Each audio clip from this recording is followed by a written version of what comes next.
오순절 역사와 신학을 수강하시는 학생 여러분, 안녕하셨습니까? 오늘은 제3강 오순절 운동의 탄생과 성장에 대해서 살펴보도록 하겠습니다. 이번 학기에 개설된 오순절 역사와 신학의 주요 연구 대상은 찰스 파함과 윌리엄 J. 세무어 그리고 윌리엄 H. 더햄, 이 세 사람, 그러니까 오순절 운동의 초기 지도자들 중에 이 세 사람에 집중되어 있을 것입니다. 오늘은 이 세 사람들 중에 오순절 운동의 아버지라고 일컬어지는 파함에 대해서 살펴보도록 하겠습니다.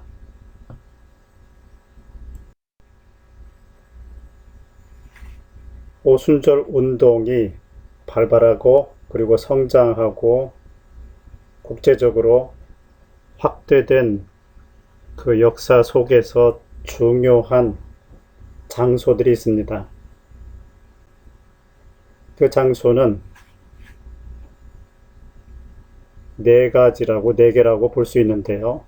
첫 번째 장소는 캔사스주의 토페카라는 곳입니다. 이 캔사스주는 미국의 중앙 부분에 자리하고 있습니다. 이 토페카에서 발발한 오순절 운동이 남쪽으로 붙어서 텍사스주의 휴스턴으로 옮겨가게 됩니다. 그리고 이 휴스턴에서 서쪽으로 옮겨 붙어서 로스앤젤레스로 전파가 되고요. 이 로스앤젤레스에서 동북부 시카고에서 다시 이제 발발을 또 하게 됩니다. 자, 이렇게 중부의 토페카, 남부의 휴스턴, 서부의 로스앤젤레스, 동북부의 시카고에서 오순절 운동이 커다란 기원과 성장과 그리고 발전을 이루게 됩니다.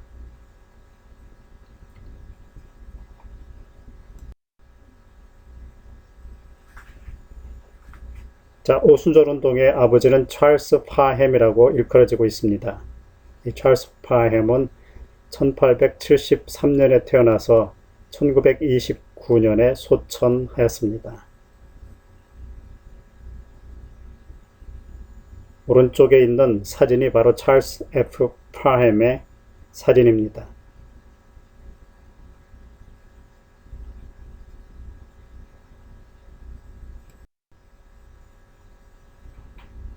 파햄은 1873년에 오하이오주 무스카틴에서 출생을 하였습니다. 지도에서 삼각형 부분으로 표시된 지점이 바로 무스카틴입니다. 그리고 1878년, 그러니까 파함이 6세 되던 해에 캔사스주 세드윅으로 이사를 했습니다.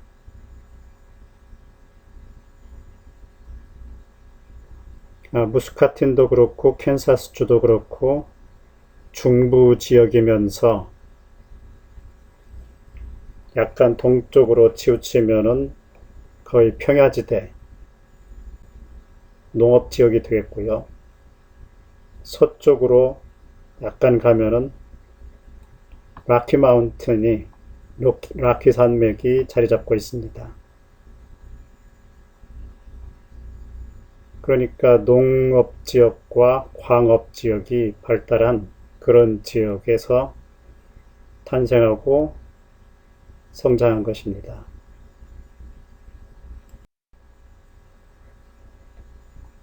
당시의 시골 풍경입니다. 말이 끄는 마차가 다니고 있고요. 그리고 앞쪽에는 철길이 놓여 있습니다.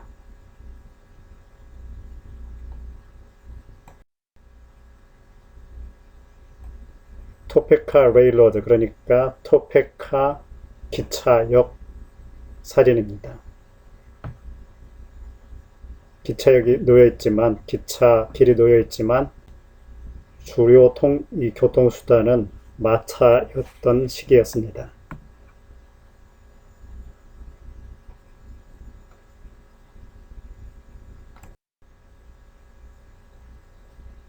자, 시골길을 달리고 있는蒸気기관차입니다.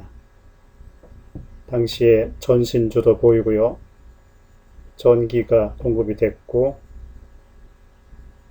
기차 길이 놓여서 기차가 달리고 있고요. 그리고 또 마차도 보입니다.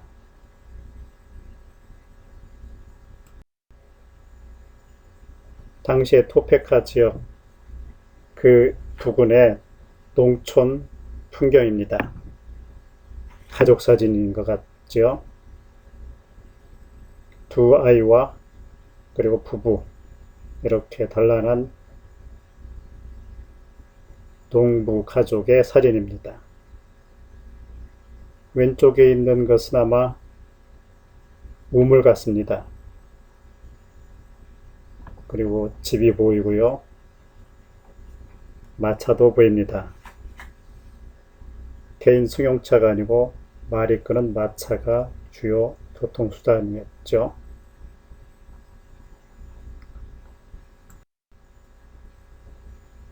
자, 농부가 농사를 짓는 장면입니다. 이 사진은 추수 사진인 것 같습니다. 말이 끌고요. 그리고 추수를 하는데 기계화가 조금 되어 있는 모습입니다. 말이 끌지만 손으로 낫으로 일일이 베지 않고 기계가 수확을 하고 있습니다. 그러니까 기계화와 가축을 이용한 에너지, 동력, 이것이 공존했던 그런 교차적인 시기였던 것 같습니다.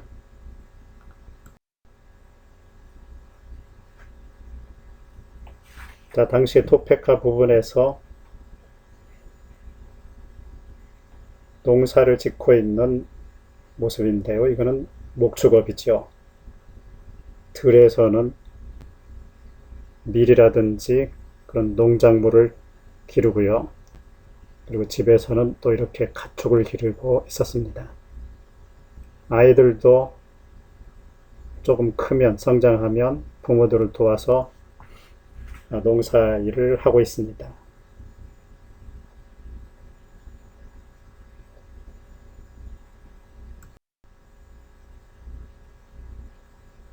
자, 이 토페카 인근이 평야도 많다고 그랬죠.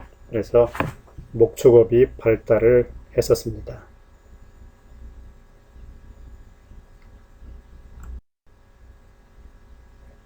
자, 이런 환경 속에서 파암이 성장을 했는데요.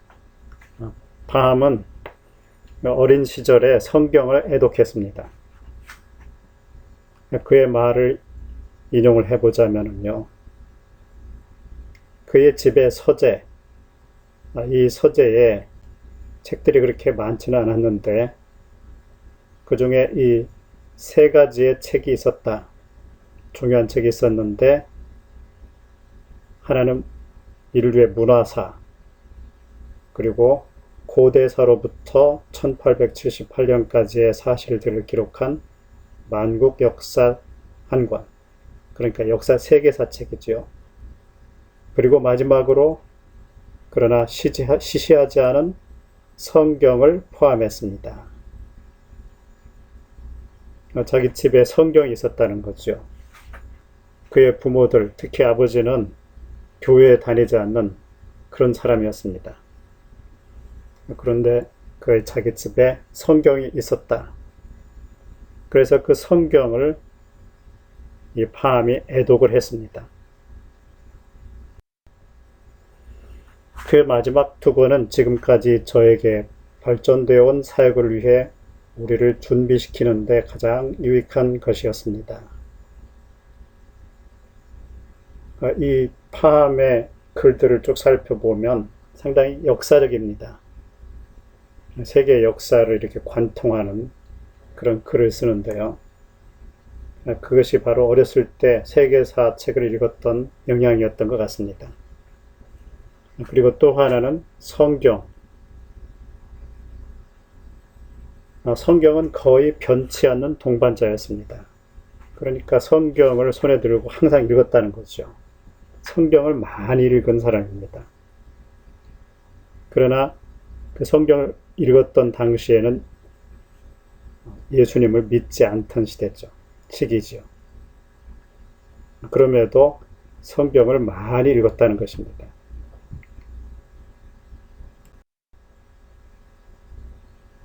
그러다가 1886년 13세 때 중생 체험을 하게 됩니다. 파암은 당시에 성결 부흥 집회가 한 집회가 열렸는데요. 이 집회는 어떤 학교의 교정에서 열렸습니다.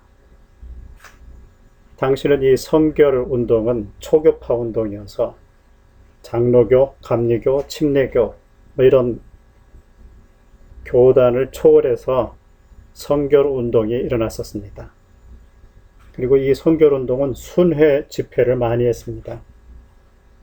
돌아다니면서 전도자들이 미국 전역을 돌아다니면서 성결 집회를 교회뿐만 아니라 야외에서, 산에서, 들에서, 그리고 넓은 공공 건물이라든지 이런 곳에서 성결 부흥 집회가 열렸었는데요.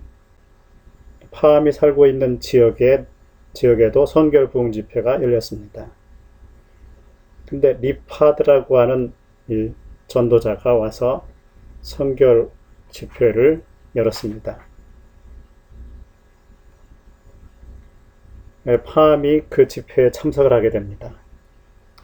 파암의 말에 의하면 당시에 자기 집으로부터 수킬로 이내에 교회가 없었다고 했었습니다. 그런데 그리고 그 당시에 시골이고 마땅히 시간을 보낼 만한 그러한 시설들이 없었죠. 그래서 이 파암이 그 부흥 집회에 참석을 하게 됩니다. 지금도 그렇지만 미국은 시골 지역에는 집들이 멀리 떨어져 있습니다. 한 30분 가면 집 하나 있고 30분 가면 집 하나 있고 이런 식인데요. 당시에는 더 했겠죠. 그래서 이 파암이 리파디의 성결 부흥 집회에 참석을 했는데, 근데 그 집회에 참석해서 이제 시간을 보내게 되는데, 이 리파드 부흥사가 부흥의 열매가 별로 없으니까 이제 오늘 결신자가 별로 없으면 이제 내일부터는 집회를 하지 않겠습니다. 이렇게 선언을 했습니다. 그래서 이 파암이 생각하기에 이 집회를 더 지속을 해야 자기가 여기서 시간을 보낼 수 있고 사람들이 모이니까 재미있고 하니까 이 집회가 계속되기를 원했습니다. 그래서 자기가 일어나서 나 회심했습니다. 이렇게 말을 했습니다. 마음속에서는 아직 회심이 안 된 상태인데 이 집회가 계속되었으면 하는 마음으로 그냥 일어나서 이렇게 허위로 나 회심했습니다 한 것이죠. 그런데 그 집회를 마치고 집으로 돌아오는 중에 어떤 중생의 체험을 하게 됩니다. 네, 이 사진은 그때 당시에 성결 부흥 집회를 중에 기념 촬영을 한 것 같습니다. 야외에서, 산에서 이렇게 집회가 열렸었죠. 자, 집으로 돌아오는 중에 이 파암이 찬송가를 부르기 시작했습니다. 자기의 모든 것을 헌신합니다라는 그런 찬양이었는데요.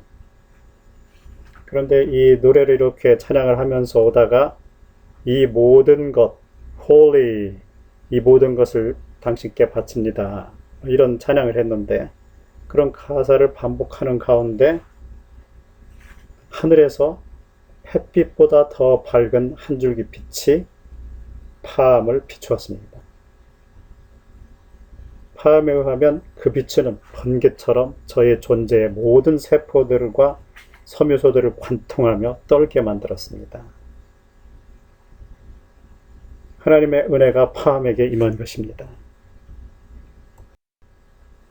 그러면서 저는 옛날에 베드로가 알았던 경험적 지식으로 그분이 그리스도, 살아계신 하나님의 아들이심을 알게 되었습니다.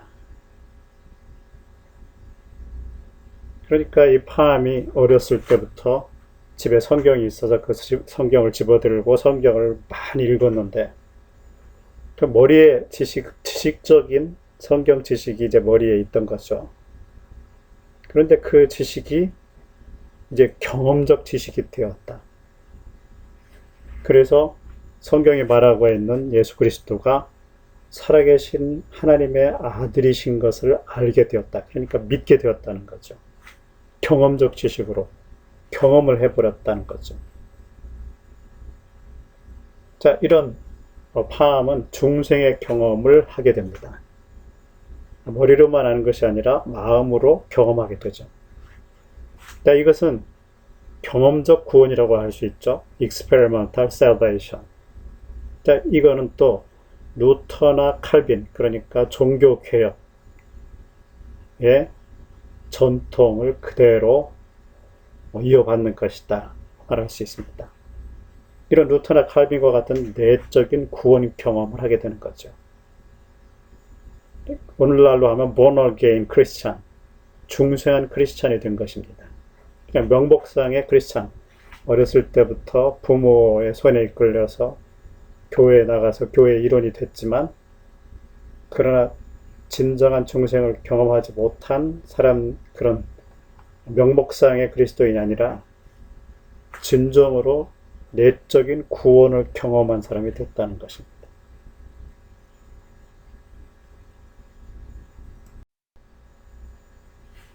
그리고 이 파암은 신유 체험을 또 하게 되는데요. 그는 생후 6개월 후부터 5년 동안 열병에 앓았습니다. 병을 달고 살았던 아이였다는 것이죠. 또 9세에는 심장을 공격하는 염증을 유발하는 류마티즘의 그 질병에 걸렸고요. 간 종양, 협심증, 편두통, 촌충, 이러한 질병의 공격을 많이 받았던 사람입니다. 그래서 여러 번 죽을 고비를 넘겼죠. 이런 가운데 약을 투여를 막 받으니까요. 그래서 이마가 확대가 되고요. 이마가 커져버린 거죠. 다른 부분에 비해서. 그리고 발육이 부진되어서 키가 작고 몸집이 왜소한, 그러나 이마는 튀어나온 그러한 외모를 갖게 되었습니다.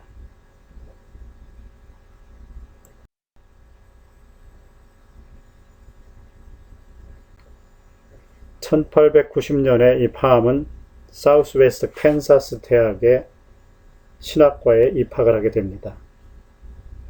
현재는 사우스웨스턴 칼리지라고 이름 붙이고 지금도 대학으로서 이어지고 있는 것입니다.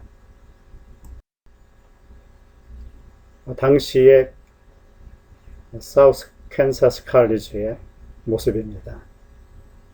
이때는 이 건물 하나만 지어져 있었던 것이죠. 주변에는 다른 건물들이 없는 지금으로 보면 스산한 풍경인데요. 이런 건물을 가진 사우스 캔사스 칼리지의 신학과에 다니게 되었습니다. 지금 현재의 모습입니다. 사우스웨스턴이라는 글씨가 있죠. 사우스웨스턴 칼리지. 왼쪽에는 옛 건물이 그대로 있고요. 오른쪽 언덕 위에는 새로운 건물이 지어져 있는 걸 볼 수 있습니다. 최근에는 이 주변에 더 많은 건물들이 지어진 것을 볼 수 있죠.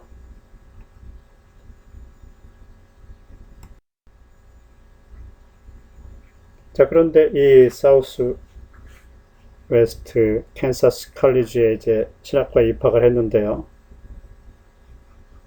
그런데 입학을 할 때는 내가 이제 부흥사로서 또 목사로서 목회자로서 일생을 헌신하겠다 이런 생각을 가지고 신학을 공부하기 시작했는데요.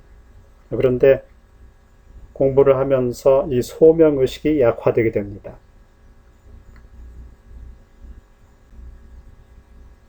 이 파함의 말에 의하면 이제 목회를 하는 것이 부담스러워지게 되었다. 목사는 일은 별로 하지 않으면서 세속적인 일을 하는 사람들보다 더 임금을 받으려고 한다. 그래서 사회적인 인식이 좋지 않다. 그리고 다른 사람들에게 더 유익을 주는 것이 의사인 것 같다, 목사보다. 뭐 이런 생각에 이르게 되죠. 그래서 이 파함은 신학을 중단하고 의학을 공부하기 시작합니다. 그런데 1891년에 듀마스트 열병이 재발을 하게 됩니다. 나았다고 생각하는 병이 재발을 하게 된 거죠.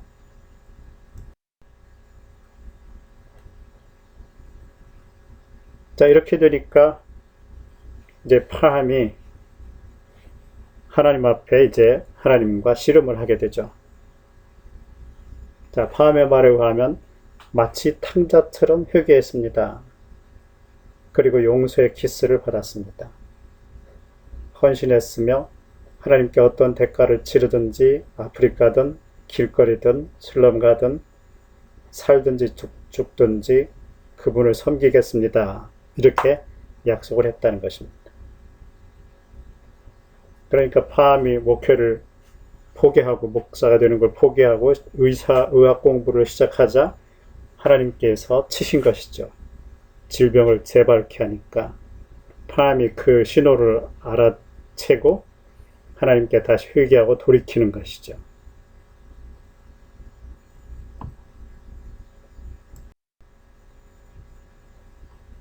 자, 이렇게 파함이 하나님께 돌이키자 하나님의 강력한 치료의 능력이 The mighty power of healing이 우리 몸에, 이 파함의 몸에 왔습니다. 내 몸의 모든 관절이 풀어지고 그리고 모든 기관들이 치료되었습니다. 하나님의 치유의 능력이 임해서 재발되었던 병이 다 나음을 입었다. 자, 그런데 그 병이 전체적으로는 치료를 받았지만 그런데 딱 한 가지 발목이 쇠약해졌다. 이 부분은 고침을 받지 못했다. 그래서 이 파함은 또 기도를 하기 시작합니다. 신방 없이는 성공적인 전도 사역을 감당할 수 없다는 것을 아시지 않습니까? 게으른 설교자가 되고 싶지 않습니다. 그러니까 발목이 쇠약하면 목회는 신방을 해야 되는데 각 가정 또 성도들을 만나러 다녀야 되는데 이 발목이 아프면은 어떻게 다닐 수 있겠습니까? 하는 거죠. 그러니 고쳐주십시오. 자, 이렇게 다시 기도를 합니다. 그러자 하나님께서는 발목을 치료해 주셨습니다. 그래서 이 파함은 신유 사역을 앞으로 자기가 감당하기를 이제 하나님 앞에 이야기합니다. 저는 주로부터 구원을 설교하는 것뿐만 아니라 신유를 설교하는 것에 저의 삶을 양도했습니다. 그러니까 자기가 경험한 중생, 그리스도를 다른 사람들이 믿을 수 있도록 중생의 그 복음을 전할 뿐만 아니라 우리 그리스도께서 우리의 질병을 치료하신다는 신유의 복음도 전파하기로 이렇게 하나님 앞에 이제 헌신을 하게 됩니다. 자, 이렇게 이제 신유를 경험한 팜이 다른 사람들의 병을 고치는 신유 사역에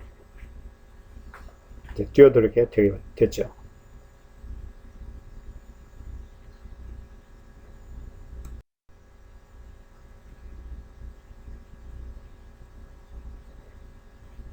자, 이 팜은 캔사스주 토페카에서 본격적인 이제 사역을 시작을 하게 됩니다.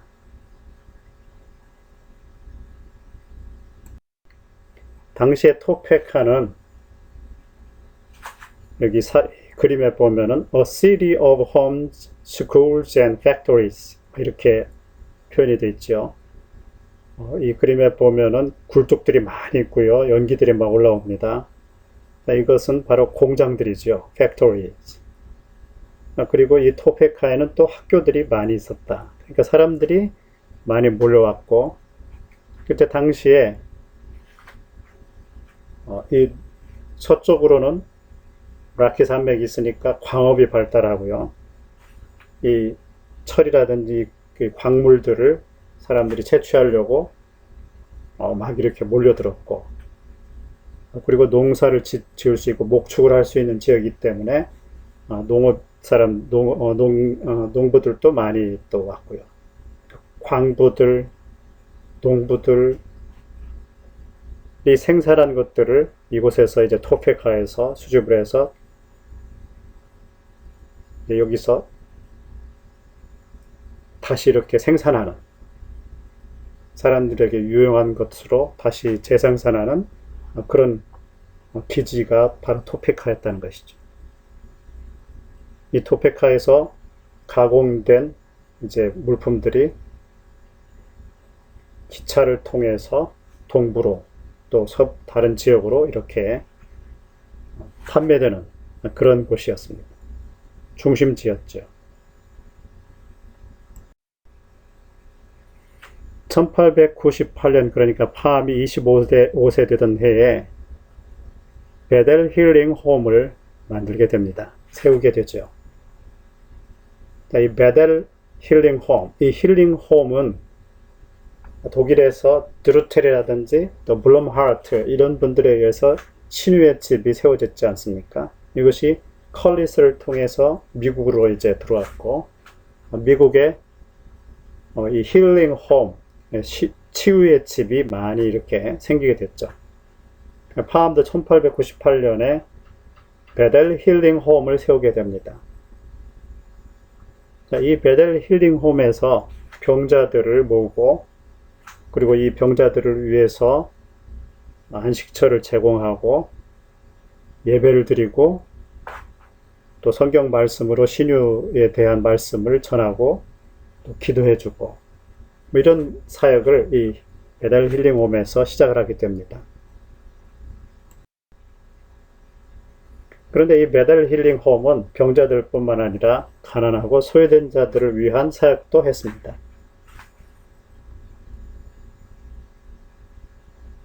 그런데 처음에는 이 병자들이 이 베델 힐링 홈에 입소를 하는데 돈을 얼마씩 받았습니다. 그러나 이제 시간이 지나면서 돈을 받지 않고 그 시설을 운영하기로 결정을 하고,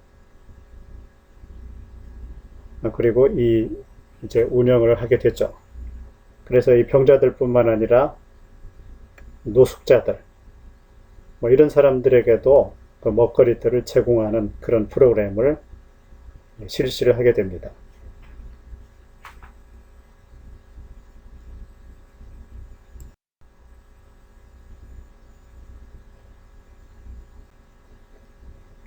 과부들과 고아들, 그리고 이제 소외받은 사람, 노숙자들, 병자들, 이런 사람들을 위한 사역을 하게 되죠.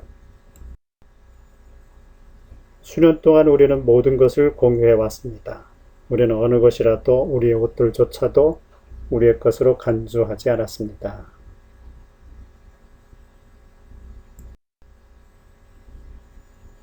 여기 보면은 그 음식들, 옷, 뭐 이런 것들을 노숙자들이라든지 병자들 또 고통받고 있는 사람들하고 이들과 함께 나누었다는 것입니다. 이 파엠은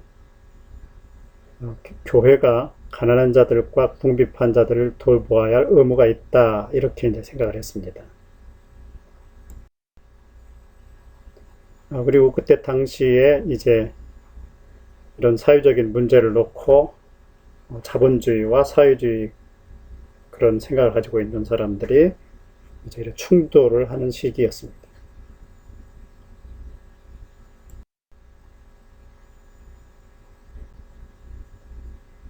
이런 시기에 파암은 한편으로는 자본주의의 변질된 점들을 비판하고 또 한편으로는 사회주의의 약점,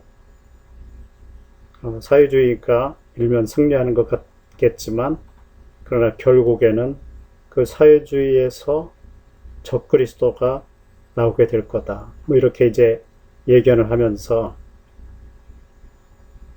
이 파암은 자기 나름대로의 길을 가게 됩니다. 이 미움받는 방언운동은 어디서든 저항을 받고 있으나 현대 바벨탑들이 자본가와 노동자 사이에 무정부적 투쟁으로 무너질 때 시온산 위에 영원히 설 것입니다. 이 순복음운동, 오순절운동, 이 방언운동은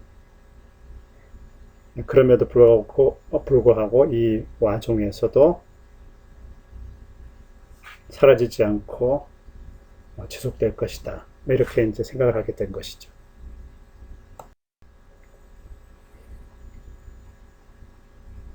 그리고 이 찰스 파엠은 The Apostolic Faith라고 하는 신문을 발행하게 됩니다. Apostolic Faith라는 말은 오순절 신학 배경에서도 말씀드렸지만은 성경으로 돌아가는 것. 이 성경으로 돌아가자 하는 그러한 의미죠.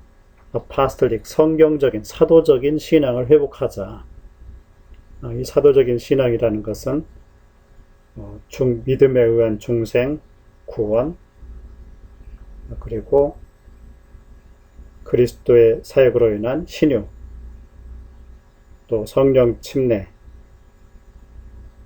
그리고 온전한 성화, 거룩한 생활, 곧 오시는 예수 그리스도, 이런 사도적인 믿음을 회복하자는 의미에서 The Apostolic Faith라고 이름을 붙인 것입니다. 여기 보면 박스터, 캔사스라고 되어 있죠. 캔사스주의 박스터에서 이제 펴낸 것이죠.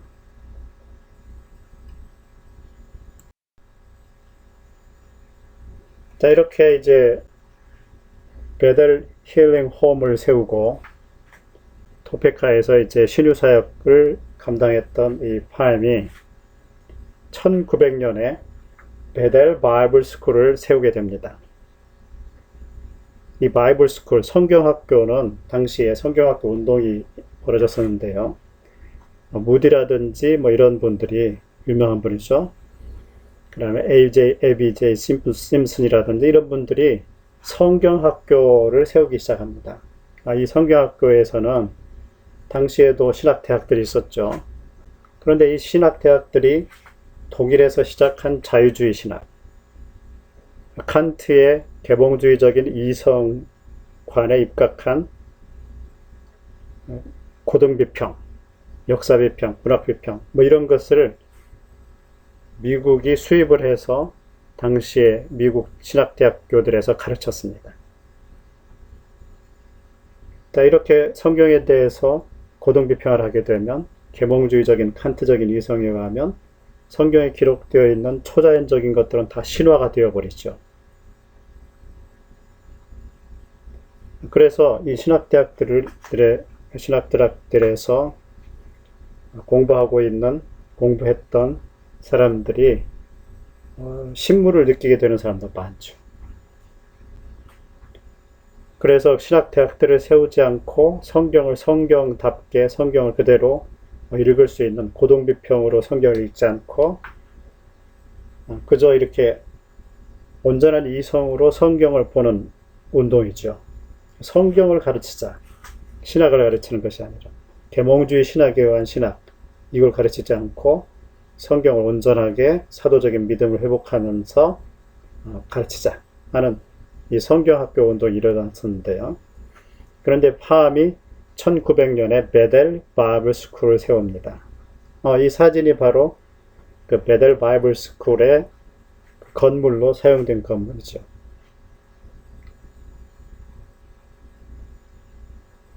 이게 완성된 건물은 아니고요, 비완성 건물이었습니다.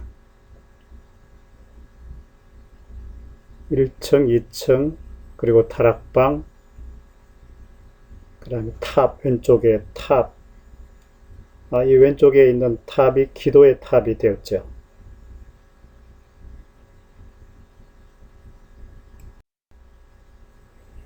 이 베델 성경학교에서의 교육은 첫째 특색을 보면 유일한 교과서는 성경이었다. 다른 신학책이 있지 않고 성경을 놓고 성경을 읽고 성경을 가르치는 그런 교육을 했다는 것이죠. 그리고 이제 성경 연구 방법은 주제적인 방법, 균합적인 방법을 사용했다고 합니다. 그 과정을 보면 첫 번째는 주제를 선정하고, 그러니까 중생이나 신유, 그리고 성화, 재림 이런 것에 대해 주제를 선정하고, 두 번째는 성경적 언급들을 조사한다. 창세기부터 계시록까지 중생에 대해서 뭐라고 하는가, 성경은 뭐라고 하는가, 창세기부터 계시록까지 신유에 대해서 성경은 뭐라고 하는가, 이렇게 주제를 선정하고 성경의 언급들을 조사했다는 거죠. 자, 이거는 이제 머리로 아는 것이죠, 지식적으로. 그리고 세 번째는 그 중요한 구절들을 마음에 새기는 암송을 하게 됩니다. 그리고 네 번째는 확신을 위한 기도를 하게 되죠. 머리에 있는 지식이 점점 마음으로 내려오게 하는 거죠. 그리고 다섯 번째는 배운 것을 실천하는, 몸으로 실천하는, 구체화시키는 이런 과정을 베델 성경학교에서는 교육 과정으로 삼았습니다.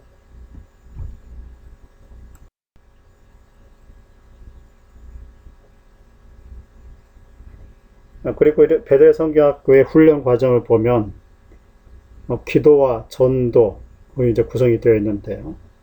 하루에 3시간씩 기도를 하게 했고요.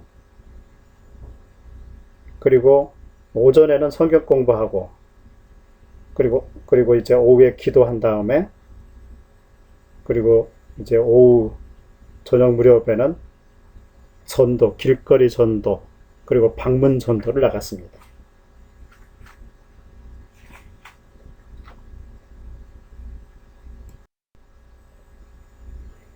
자, 이렇게 1900년 초에 세워진 이 베델 바이블 스쿨에서는 이제 가을이 되었는데, 종강을 며칠 앞둔 때에 이제 기말고사를 치르게 됐죠. 회개, 칭의, 헌신, 성화, 신유 이런 주제들에 대해서 한 학기 동안 배운 것에 대해서 이제 시험을 치렀는데요. 그런데 한 가지 이 성령 침례의 주제에 이르렀습니다. 그런데 이 파암이 이렇게 이제 과제를 해주었습니다. 지금 사람들이 성령 침례 받아서 복음을 전하는 권능을 받아야 된다. 봉사를 위한 능력을 받아야 된다고 이제 선교를 운동 내에서 그런 이제 신학이 일어나고 있는데, 움직임이 일어나는데, 그러면 성령 침례를 받았다고 하는 증거, 에비던스, 성경적인 증거는 무엇이냐? 사람들이 이것이 증거다, 성령 침례를 받은 증거가 이것이다, 저것이다 이렇게 말들을 하고 있는데, 성경은 그 증거가 뭐라고 말하고 있는가? 그것을 우리가 알아보자. 이런 이제 과제를 내어주었습니다.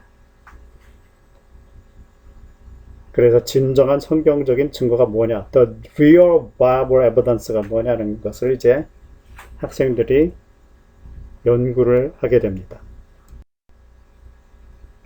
자, 학생들이 연구를 하면 뭘 보겠습니까? 사도행전을 보게 됐죠. 사도행전에 보면은 오순절 예루살렘 성령 강림, 고넬료의 집에 성령 강림, 예배소에 성령 강림. 자, 이런 이제 사건들이 기록되어 있는데요.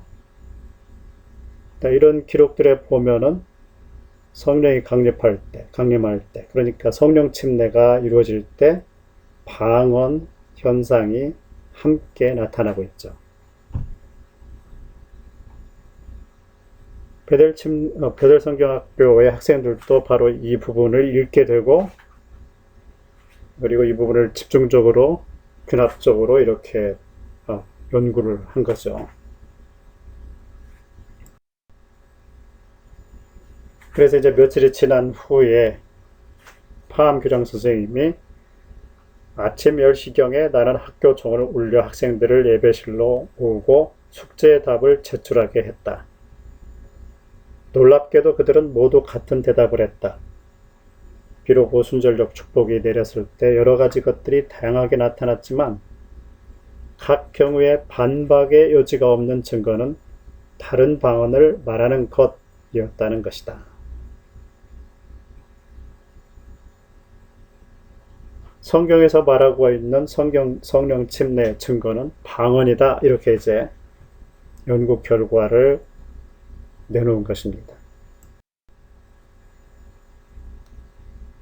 자, 이런 이제 연구 결과가 나왔는데요.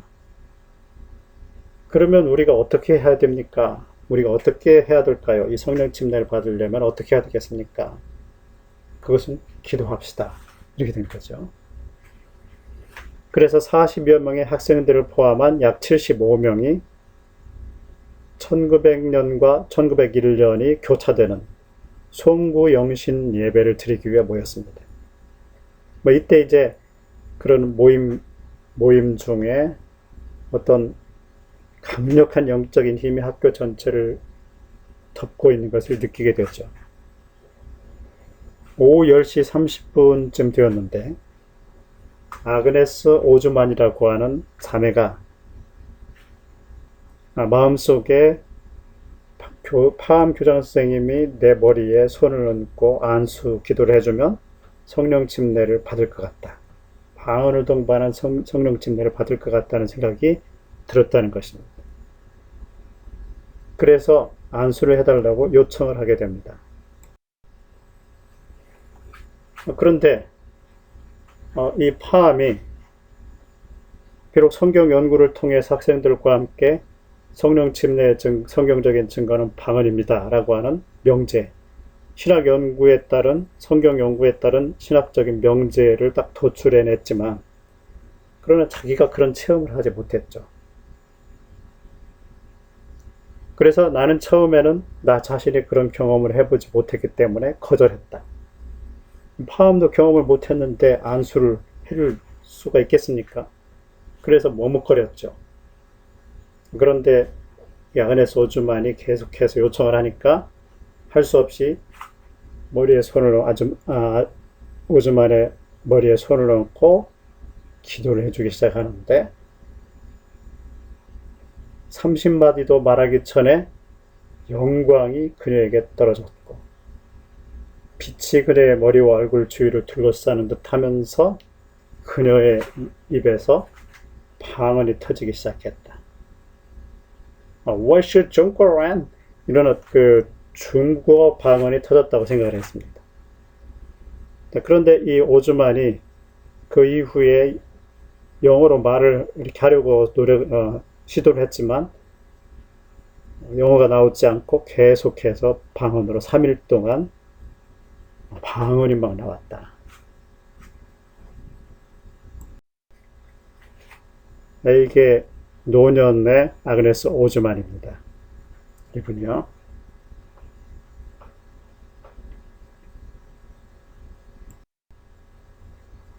이렇게 이제 아그네스 오즈만 자매가 방언을 동반하는 성령 침례를 받게 된 거죠.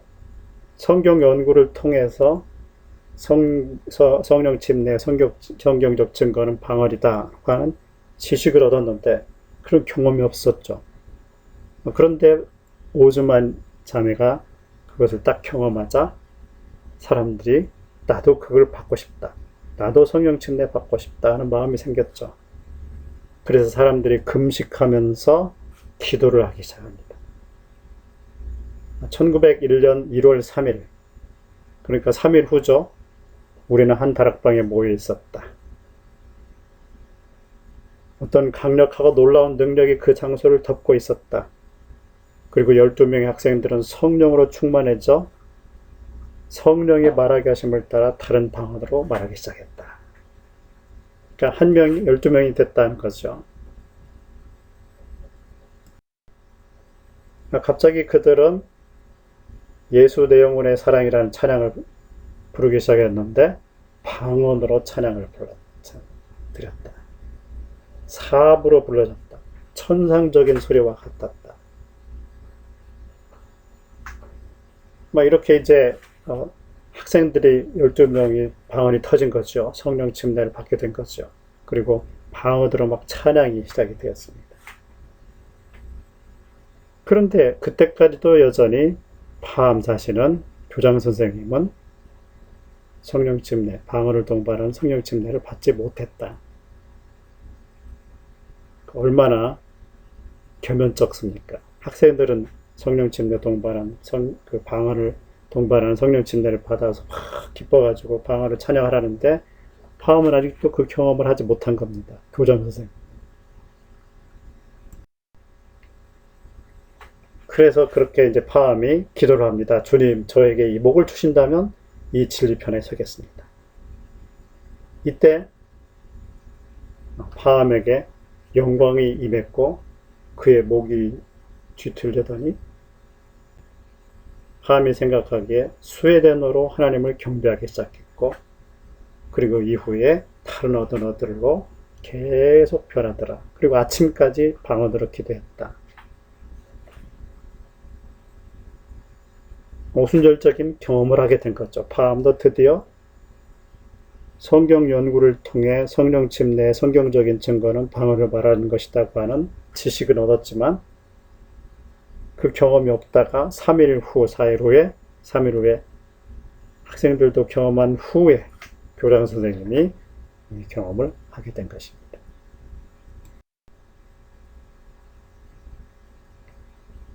그래서 이제 이후에 파암은 이 성령 침례와 방언과의 관계에 대해서 이제 이렇게 주장을 하게 됩니다. 첫째, 방언은 성령 침례의 성경적인 증거다. 그러니까 사도시대에도 성령 침례 받으면 방언을 말했고 현대에도 또한 역시 성령 침례를 받으면 방언을 말하게 된다.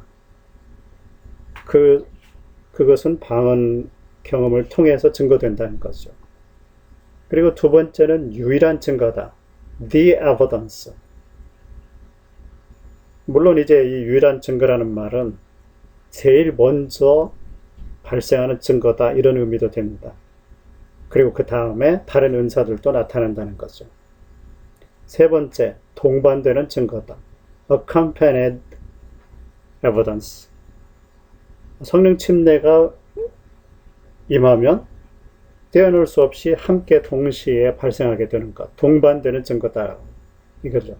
그래서 성령 침례와 방언은 떼어놓을 수가 없다 이렇게 이제 주장을 하게 됩니다.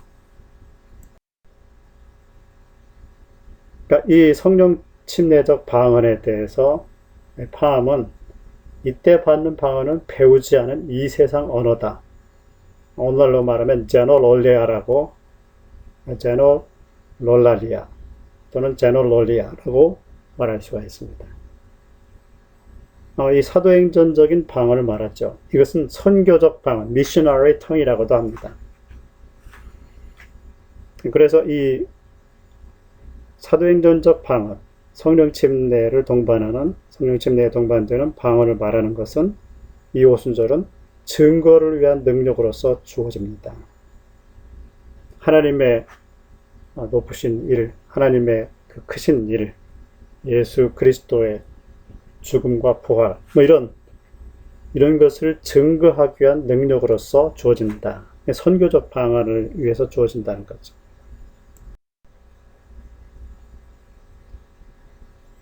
그래서 이 성령 침례적 방언을 오순절의 시금석으로 삼았습니다. 다른 방언을 말하는 것은 성령 침례를 그 이전의 모든 사역들로부터 구별시키는 성령 침례와는 분리될 수 없는 성령 침례의 일부입니다. 그 이전의 모든 사역, 그러니까 성결 운동으로부터 오순절을 구별해주는 그런 시금석이다 하는 거죠.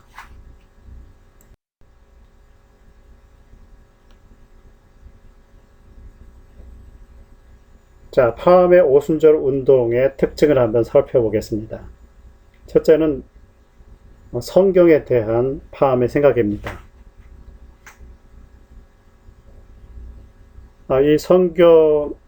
이 파암은 신학 대학을 세우지 않고 성경 학교를 세웠죠. 그것은 이 성경 학교에서는 고등비평을 배제한, 또 은사중단론을 배제한 그런 순수한 이성으로, 순수한 눈으로 성경을 탐구하게 된 거죠. 첫 번째는 주제 선정을 하고, 두 번째는 성경 연구를 하고, 세 번째는 신학적 가설을 수립하고, 네 번째는 실험을 하고 실천을 하고, 다섯 번째는 경험, 검증 과정을 거치게 된다. 첫째는 성령 침례의 증거는 뭐냐 하는 주제를 선정했죠. 그리고 두 번째는 사도행전 성경을 연구했죠. 세 번째는 신학적 가설이 그 연구에서 뽑아져 나왔는데요. 성령 침례의 성경적 증거는 방언을 말하는 것이다 하는 신학적 가설이 생겼죠. 그리고 나서 실험을 하게 되죠. 그것을 기도하고 안수를 하게 되니까. 다섯 번째는 거기에 대한 가설에 대한 경험이 생겼다. 발생했다. 경험으로써 검증이 된 거죠. 가설이 옳다고 하는 게 검증이 됐죠. 성령 침례와 더불어 방언을 말하게 되었습니다. 그래서 이 신학적 가설이 정설이 되었죠. 이런 과정을 통해서 오순절 운동이 시작이 된 것입니다. 그리고 성령 침례와 선교적 방언을 결합했다. 파암 이전에 이 성결 운동 내에서 성령 침례 받아야 봉사의 능력을 받을 수 있다. 그러니까 이 성령 침례는 온전한 성화가 아니고 이 성령 침례는 봉사를 위한 능력을 부여해 준다. 이렇게 이제 성결 운동에서 당시에 생각을 했었죠. 그런데 파암은 거기에다가 성령 침례의 선교적 방언을 결합을 한 것입니다. 이럼으로써 파암의 운동이 성결 운동이 아니라 오순절 운동이 되게 된 것입니다. 자, 또한 이 파암은 성령의 민감한 인격성을 말했습니다. 성령은 마치 비둘기와 같아서 거칠고 난폭하거나 부자연스럽거나 부적절한 시시한 것들이 행해질 때 쉽게 상처 입고는 빨리 물러나십니다. 성령이 굉장히 민감하다는 거죠. 인격이신지라 그 인격의 손상을 받으시면 물러나신다. 온유하게 물러나신다는 것입니다. 그래서 이 파암의 글을 읽어보면 이 베렐 성경학교 안에서 조심조심 걸었답니다. 말도 조용조용히 하고요.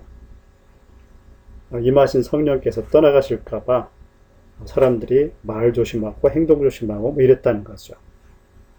그만큼 성령의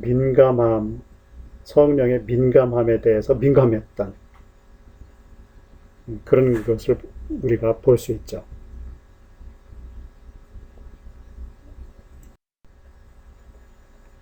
오순절의 모든 것은 성령께 돌려져야 합니다. 품위, 질서, 적절함.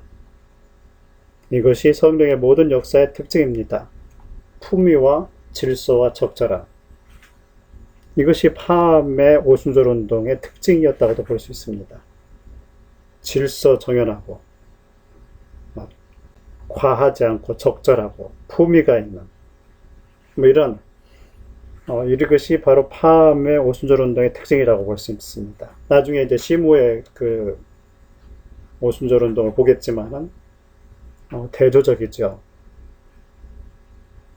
파암은 남자와 여자가 따로 앉게 하고 한 장소에서도 만약에 같이 있지만은 따로 앉게 하고 또 백인과 흑인도 따로 앉게 하고 이런 질서 정연한 것을 좋아했습니다.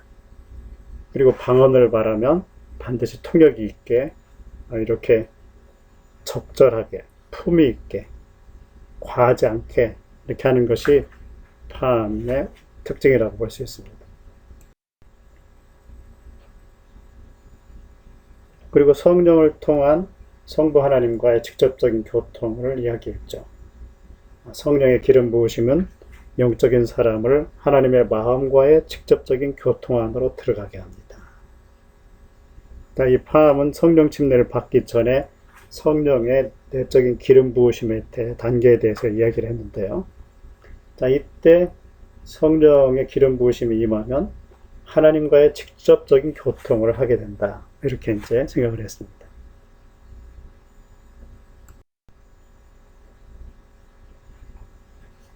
파암은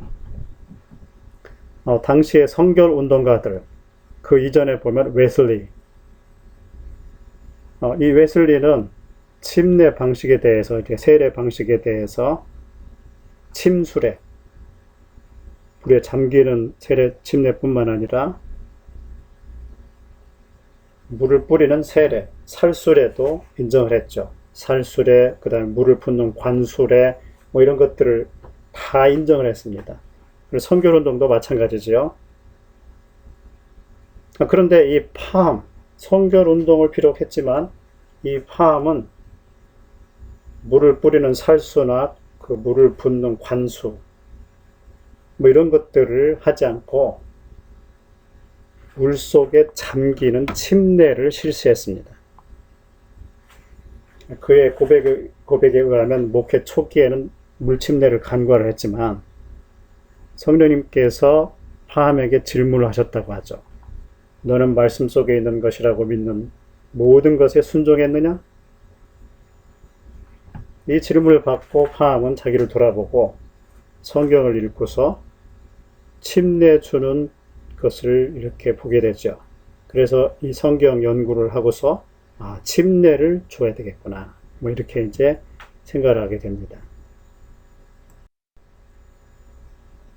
그 말씀들과 다른 말씀들이 너무도 설득력이 있어서 우리는 다음 날 한 번 잠김으로 by single immersion 한 번 잠김으로 침례를 받았습니다.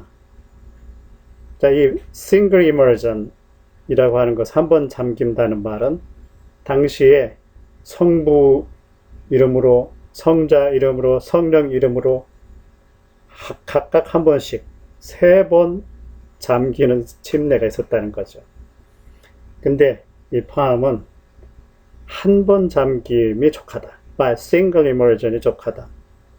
성부, 성자, 성령은 따로따로신 것이 아니라 한 분 하나님이시기 때문에 삼위일본 하나님이시기 때문에 한 번으로 족한 것이다.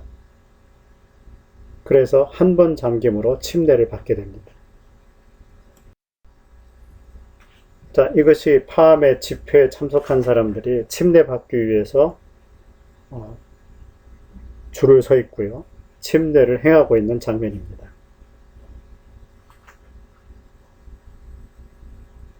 파암이 집회를 열면 그 다음에 이렇게 거대한 침례식이 실시가 되었습니다.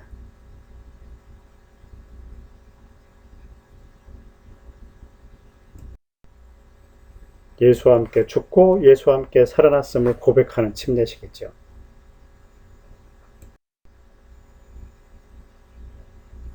하나님과 사람 앞에 정결한 양심을 공적으로 고백하기를 원한다면 예수 그리스도의 신성을 믿고 한 번 잠김으로 침례를 받으십시오. 그 잠김은 죽음과 장사 지냄과 부활을 의미합니다. 자, 우리 한국 하나님의 성교에도 교회 의식에서 침례와 주의 만찬 이 두 가지가 있죠. 그런데 이 침례는 잠기는 침례, 한 번 잠기는 침례를 주고 있죠. 그런데 왜 미국 하나님의 성에도 침례를 주고요, 한국 하나님의 성에도 침례를 주는데, 이 하나님의 성회가 침례를 주게 된 기원이 뭐냐, 누구냐? 어떤 분은 윌리엄 H. 더함이라는 분이 침례교 출신이어서 그분의 영향으로 미 하나님의 성에도 한국 하나님의 성에도 침례를 주게 되었다, 이렇게 이제 생각하시는 분들이 있는데요. 그런데 연구를 더 해보니까 파햄이 침례를 주기 시작했습니다.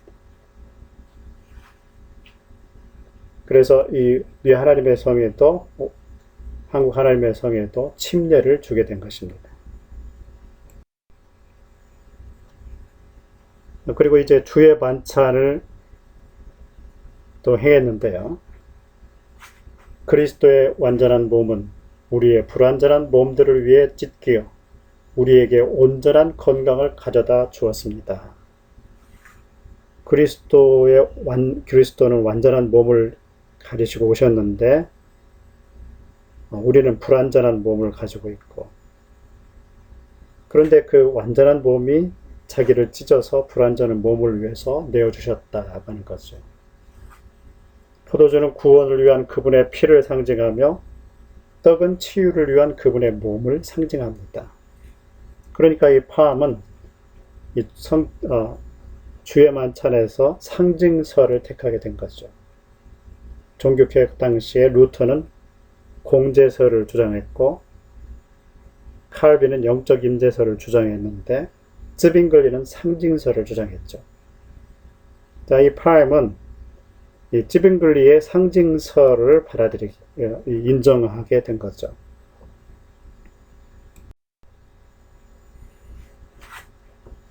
자, 파함이 오순절 운동을 일으켰는데, 이 오순절적인 경험, 펜테코스탈 익스피리언스의 구조를 한번 생각해 보죠. 자, 이 오순절주의자들은 이 인간의 구성에 있어서 3분설을 주로 택합니다. 이 3분설이라 하면 인간은 영과 혼과 몸, 이 세 가지의 요소로 구성되어 있다, 이렇게 주장하는 것이죠. 자, 이 3분설을 놓고 보면 방언 경험, 성령 침례에 동반되는 방언은 성령께서 내 영에게 말하라고 주시죠. 그러면 내 영이 밖으로 몸을 통해서 방언을 말하게 되죠. 자, 성령이 내 안에 들어오셔서 영에게 말할 거리를 주시면 이 영이 몸을 통해서 방언을 말하게 된다. 성령이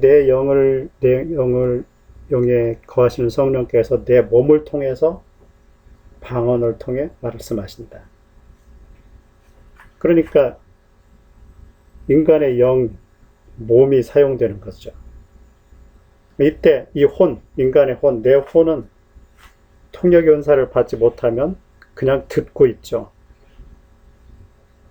여기에 참여를 할 수가 없습니다. 내 영을 통해서 몸이 방언을 말할 때 내 정신은 이게 옳은 경험인가 그런 경험인가 이렇게 생각하기도 하고, 이게 도대체 무슨 말인가 생각하기도 하지 않습니까? 자, 여기에서 영과 혼과 몸이 구성되어 있는 것을 우리가 방언을 통해 알 수 있죠. 자, 성령이 내 영에 말하라고 말거리를 주시는 것은 내적인 경험이죠.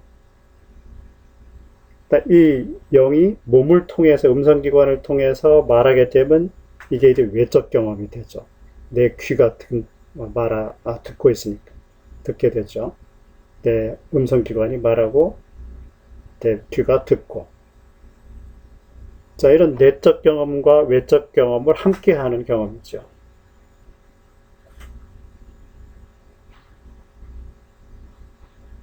자, 이 오순절적 경험은 바로 이런 경험입니다.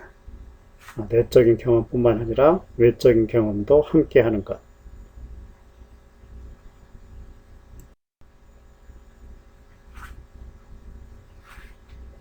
자, 이 파암은 오순절 운동을 하기 전에 이 실제적인 실용적인 기독교를 주장을 했습니다. 이 실제적이고 실용적인 기독교란 practical Christianity라는 말은 인간에게 실제적으로 필요한 것을 공급할 수 있는 기독교라는 말이죠.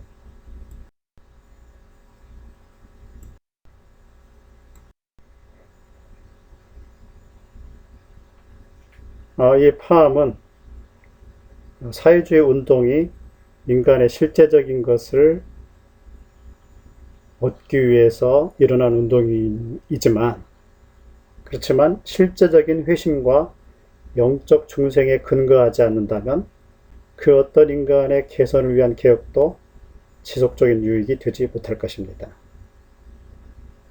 그래서 이 사회주의자들에게는 옛 회심의 능력 안에서 주님의 도움을 구하십시오. 이렇게 조언을 하였습니다.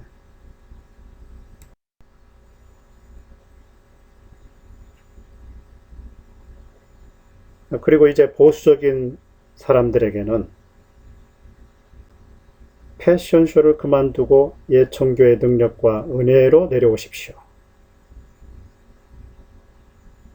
패션쇼, 겉으로 사람이 보기에 겉만 화려하게 치장하는 그런 것을 중단하고 실제 인간의 사람들이 필요한 것, 불신자들이 필요로 하는 것, 이 사유가 필요로 하는 것,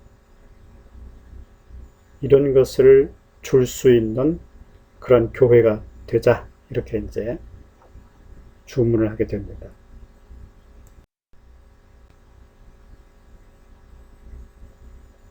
우리 기독교는 이론이 아니라는 거죠. 신학이 아니고 실제 사실, 리얼리티를 추구하는 것이다.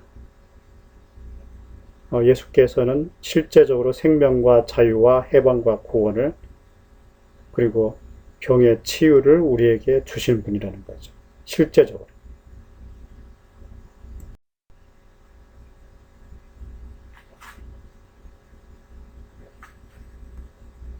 자, 이 사진은 포스터입니다. 캠프 미팅, 그러니까 야외에서 또는 교회 밖에서 일어나는 그 부흥 집회죠. 오순절적인 부흥 집회. 찰스 팜이 킹맨, 캔사스주 킹맨의 오순절적인 집회를 연다는 이제 광고죠.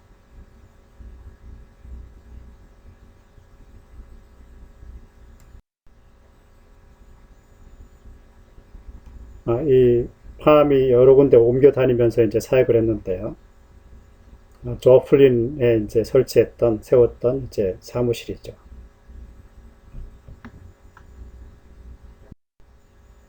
이거는 박스터 스프링스에 두었던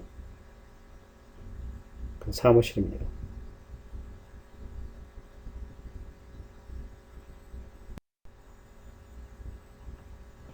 자, 1900년에 오순절 운동을 이제 토피카에서 시작시킨 이 팜이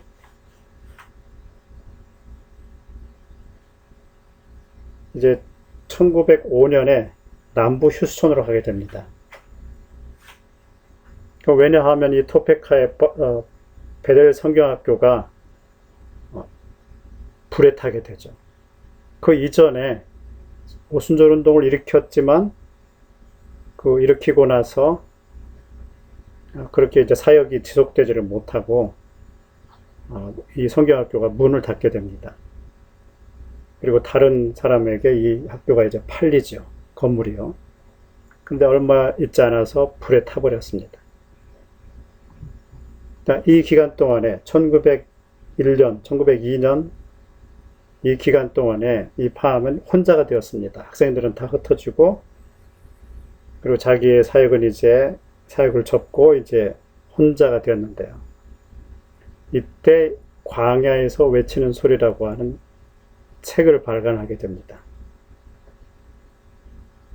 그러다가 이제 1903년 4년부터 다시 활동을 재개해서 신유 부흥 집회를 하게 되고, 하나님께서 역사하셔서 병 나은 사람들이 이제 지원을 하게 되고, 뭐 이러면서 그 지원을 받으면서 휴스턴의 남부 텍사스주의 휴스턴의 성경학교를 다시 설립하게 됩니다. 남부 휴스턴 사도신앙 운동본부의 모습입니다.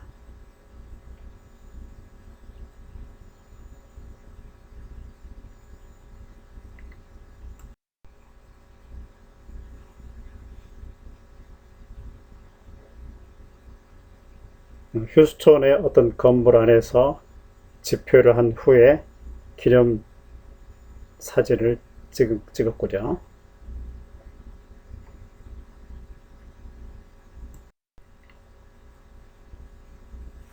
자, 그리고 1907년에 첫 번째 오순절 교회가 킬빌에 세워지게 되었습니다.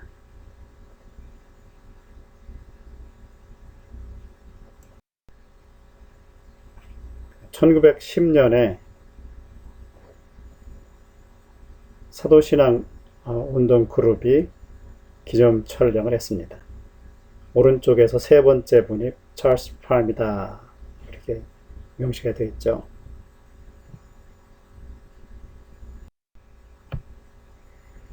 자, 팜의 가족입니다. 아이를 안고 있는 분이 이제 팜 여사시고요. 그 위가 팜 그 여사의 자매입니다.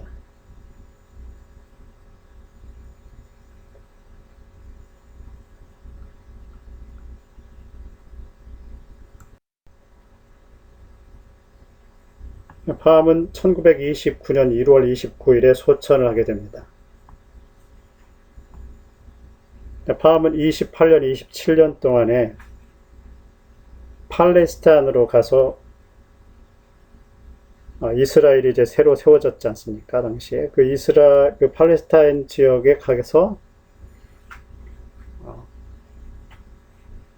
그 팔레스타인을 여행하고 거기서 기도하면서 복음을 전하게 됩니다. 그리고 이제 돌아와서 1929년 1월 29일 날 소천을 하게 됩니다.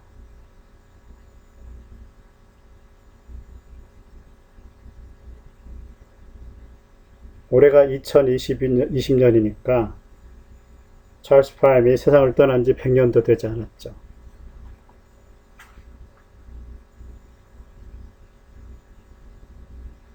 자, 이렇게 오늘은 팜의 생애와 그분의 신학에 대해서 간략하게 살펴보았습니다.